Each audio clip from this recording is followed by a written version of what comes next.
मुजफ्फरनगर में चरथावल विधानसभा के सपा विधायक पंकज मलिक द्वारा विधानसभा सत्र में शुगर मिलों में मजदूरों के उत्पीड़न का मुद्दा उठाने के बाद प्रशासन ने मामले को गंभीरता से लिया है।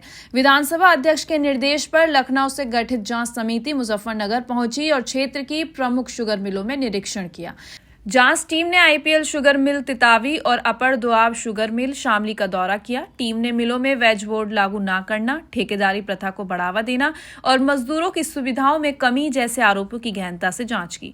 श्रम विभाग के डिप्टी कमिश्नर शमीम अख्तर ने बताया कि प्रारंभिक जांच में कुछ आरोप सही पाए गए हैं और उनकी विस्तृत रिपोर्ट उच्च अधिकारियों को सौंपी जाएगी। इसके बाद आगे की कार्यवाही लखनऊ स्तर से की जाएगी। विधायक पंकज मलिक ने कहा कि क्षेत्र में लगातार शुगर मिल कर्मचारियों और मजदूरों से संबंधित शिकायतें मिल रही थी। उन्होंने आरोप लगाया कि मिलों में वेज बोर्ड के अनुसार वेतन नहीं दिया जा रहा है, ठेकेदारी प्रथा हावी है और मजदूरों के लिए भोजन और आराम कक्ष जैसी मूलभूत सुविधाओं की कमी है। उन्होंने यह भी कहा कि जब तक मजदूरों और कर्मचारियों को न्याय नहीं मिलेगा वह इस मुद्दे को सदन और हर स्तर पर उठाते रहेंगे। सर, मुजफ्फरनगर पहुंचे थे पंकज मलिक, एक विधायक हैं जिन्होंने विधानसभा में एक मामला उठाया था। क्या जांच में आपको अब तक मिला? 2 मिलों की जांच अब तक आप कर? तो शासन के आदेश के अनुसार हम लोग आए थे जांच करने। तो मुख्य रूप से उनके वेतन की शिकायत थी और कुछ अभिलेखों के रखरखाव की, तो उसको हम लोगों ने देखा है और दोनों मिलों की जांच हम लोगों ने आज कंप्लीट कर ली है।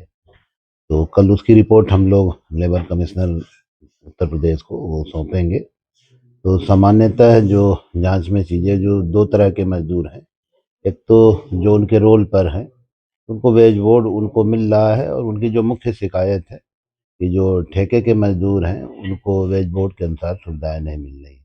तो अपनी रिपोर्ट हम लोग शासन को देंगे और शासन के स्तर से जो भी उसमें आदेश होगा उसके अनुसार कार्रवाई। सर, कौन कौन से मिल थे, क्या क्या नाम? यहाँ तो हम लोग एक तितावी में शुगर मिल है, वहाँ गए थे, और शामली शुगर मिल में दोआब में, वहाँ दो जगह हम लोगों ने देखा। सर, विधायक जी ने जिस तरह के आरोप विधानसभा में लगाए, कितने सही पाए? अब वो माननीय विधायक जी से भी हम लोगों ने, चूंकि शासन का निर्देश था कि उनसे भी इस संबंध में बातचीत कर ली जाए, तो उनसे भी हम लोगों ने बातचीत की। कल आए तो उनका भी वर्जन हम लोगों ने लिया है। तो उन्होंने वेतन का ही मुख्यतः उन्होंने शिकायत की है। तो कुछ मजदूरों के वेतन कम हमने पाए हैं, तो उसकी समुचित कार्रवाई नियमों के अनुकूल जो है विभाग करेगा और ये आख्या हम लोग अपने लेबर कमिश्नर को सौंपेंगे।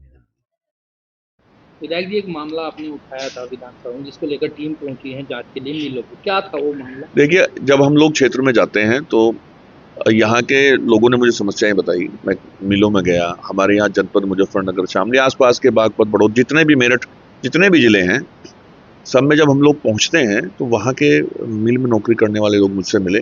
तितावी मिल और शामली के तो मेरे पास आए थे। मैं लंबे समय इन क्षेत्रों में विधायक रहा हूँ, मैंने समाज सेवा करने का काम किया। वो लोग आए, उन्होंने अपनी समस्याएं बताई, तो मैंने भी जाकर के पता किया कि एक चौकीदार, जो चौकीदार परमानेंट बिना सोए नौकरी करता है, उसकी तनख्वाह बहुत कम है। कहीं 5 देते हैं, कहीं 7 देते हैं। मिल में नाम मात्र वेज बोर्ड के हिसाब से ये तनख्वाह देते हैं। वेज बोर्ड के हिसाब से तनख्वाह बैठती ज़्यादा, चाहे कोई भी कर्मचारी हो। कर्मचारी को शोषण किया जाता है, कभी तनख्वाह के नाम पे, कभी ड्यूटी के नाम पे, और हर तरह से इनका। अच्छा, एक छोटी सी बात मैं आपको बताता हूँ। वेमेंट क्लर्क, तोल बाबू रखने का अधिकार शुगर मिल को है, तनख्वाह ठेकेदार देता है। किसने देता है? ठेकेदारी प्रथा क्यों है जब वेज बोर्ड के अनुसार काम होना चाहिए? लाइसेंस जारी जिलाधिकारी करते हैं मिल के रिकमेंडेशन पर, लेकिन तनख्वाह ठेकेदार से दिलवा रहे हैं। किस लिए? तनख्वाह बहुत कम है, तनख्वाह बैठती ज्यादा है, देते कम है। जी, जो तनख्वाह 20,000 18,000 बैठती है, उसे 7,000 8,000 9,000, मैक्सिमम 8,000 9,000 तक देते हैं। तो इन सब बातों को लेकर के मैंने आवाज उठाने का काम किया था। जब हम कर्मचारियों मजदूरों से बात करते हैं तो उनकी मूलभूत सुविधाओं के बारे में भी जब बात हुई, तो जितनी संख्या है उस संख्या के हिसाब से वहाँ शौचालय भी नहीं, खाने की व्यवस्था उस स्तर की नहीं है, और रेस्ट करने के लिए एक रेस्ट हाउस होना चाहिए, वो भी नहीं। तो हर तरह से उत्पीड़न किया जा रहा है। ये आवाज मैंने उठाने का काम किया। तो क्या लगता है जिस तरह की टीम आई, कहीं ना कहीं? देखिए, मैंने बार बार सदन में आवाज उठाई है, और मैं जब तक इन्हें न्याय नहीं मिलेगा तब तक शांत नहीं बैठूंगा। जो भी हो सकता है वो प्रयास करूंगा। फिर सत्र चल रहा है, टीम आई है, शासन ने टीम भेजी है, उसमें जिम्मेदार अधिकारी थे और वो मुझे आश्वस्त करके गए हैं कि इन मिलों के खिलाफ जो कमियां हैं उन कमियों को उजागर करके उस पर कार्रवाई करने का काम किया जाएगा। मैंने छोटा सा सवाल पूछा, मैंने पूछा कितने मजदूर, कितने कर्मचारी मिल को चला सकते हैं, आप मुझे स्पष्ट कर दें। मैंने टीम को कहा, टीम को मैंने ये भी कहा कि आप ये देखिए कि बैच बोर्ड के हिसाब से कितने लोग इन्होंने रखे, वो दिखाते हैं 100-150 मिल चलती है, 400-500 आदमी उसे, तो धोखा देने का काम कर रहे हैं।